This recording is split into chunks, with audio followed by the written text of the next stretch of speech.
Louvado seja nosso Senhor Jesus Cristo, para sempre seja louvado. Meus queridos e amados irmãos, o evangelho de hoje, tirado de São Mateus, capítulo 13, versos do 36 ao 43, é a explicação de Jesus sobre a parábola do joio.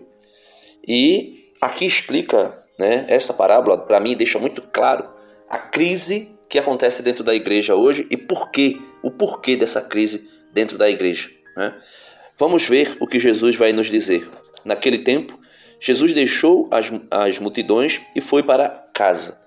Seus discípulos aproximaram-se dele e disseram: explica-nos a parábola do joio. E aqui Jesus começa a explicar. Veja, Jesus respondeu: aquele que semeia a boa semente é o Filho do Homem. Então, o próprio Jesus é aquele que sai a semear no campo e ali semeia a boa semente. O campo é o mundo. Então, o local onde a semente foi semeada é o mundo que nós vivemos. A boa semente são os que pertencem ao reino. Então, cada um de nós que recebemos a fé, que cremos, que fomos batizados, que não fomos integrados na igreja, somos a boa semente. O joio são os que pertencem ao maligno. Veja, os joios são os que pertencem ao maligno. Existem dois grupos, meus irmãos, que a gente precisa decidir em qual deles nós queremos estar. A boa semente, que é a igreja, os membros da igreja, os verdadeiros membros da igreja, ou o joio, que são aqueles que pertencem ao mundo, ao diabo, mesmo que aparentemente estejam dentro da igreja. O inimigo que semeou o joio é o diabo, a antiga serpente, Satanás, o dragão, o cor de fogo que o Apocalipse apresenta. E Jesus vai dizer: a colheita é o fim dos tempos. Então haverá um fim para a história. Isso é nítido, isso está claro dentro de toda a teologia, dentro de todos os escritos do Novo e do Antigo Testamento. Os ceifadores são os anjos, aqueles que vão fazer a colheita, que vão separar, como Jesus disse, o joio do trigo no dia adequado. Porque lembra que lá na parábola, quando Jesus fala da semente, quando o joio foi semeado, aí alguns personagens vão dizer assim: o Senhor quer que nós separemos o joio do trigo? Jesus diz: não, deixe crescer junto. Então, a colheita é o fim do mundo. Os ceifadores são os anjos de Deus, aqueles que vão ceifar e que vão separar joio de trigo. Como o joio, ele diz, como o joio é recolhido e queimado ao fogo, assim também acontecerá no fim dos tempos. O Filho do Homem enviará os seus anjos e eles retirarão do seu reino, ou seja, da sua igreja, todos os que fazem outros pecar e os que praticam o mal.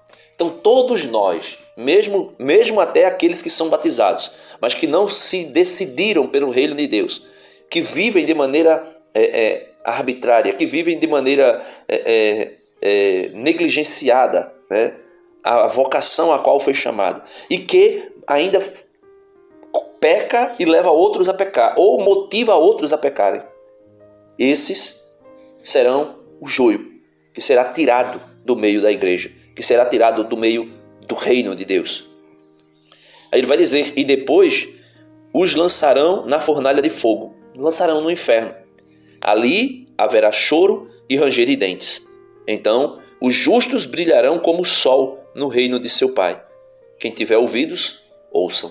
Então aqui nós podemos ver claramente, meus irmãos, Jesus dizendo que há uma distinção, uma diferença entre os que servem a Deus e os que não servem a Deus. Que também há uma diferença entre o destino daqueles que são fiéis a Cristo e para aqueles que são infiéis, aqueles que são inimigos do reino de Deus. Porque todo aquele, como Jesus disse, todo aquele que se opuser de alguma forma ao reino de Deus, este é inimigo de Deus. E todo aquele será lançado num lago de fogo e enxofre.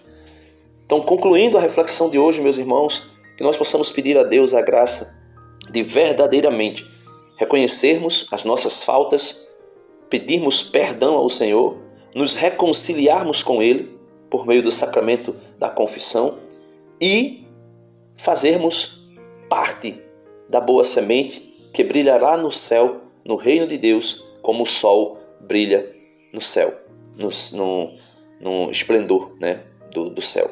Então, Que o Senhor nos ajude, que o Senhor nos conceda a graça da conversão.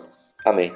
Meu irmão, peço a você que curta o vídeo. O YouTube, por algum motivo, não está mais indicando meus vídeos. Eu estou percebendo que o número de visualizações tem baixado muito, mesmo o canal tendo crescido, né? Porque estamos aí chegando aos 20 mil inscritos, mas mesmo assim não estamos alcançando mais pessoas. Então, para que o YouTube indique o vídeo, é preciso que você que assiste, curta, compartilhe, faça um comentário, nem que seja um amém ou uma mãozinha dando um legal lá nos comentários, ou se for possível, se desinscreva do canal e se inscreva novamente. No mesmo instante, se desinscreve, dá um tempinho ali e se inscreve novamente, para que o algoritmo do YouTube possa perceber que esse canal tem uma certa relevância e indicar para mais pessoas. Amém. Deus abençoe você e muito obrigado. Até amanhã, se Deus quiser.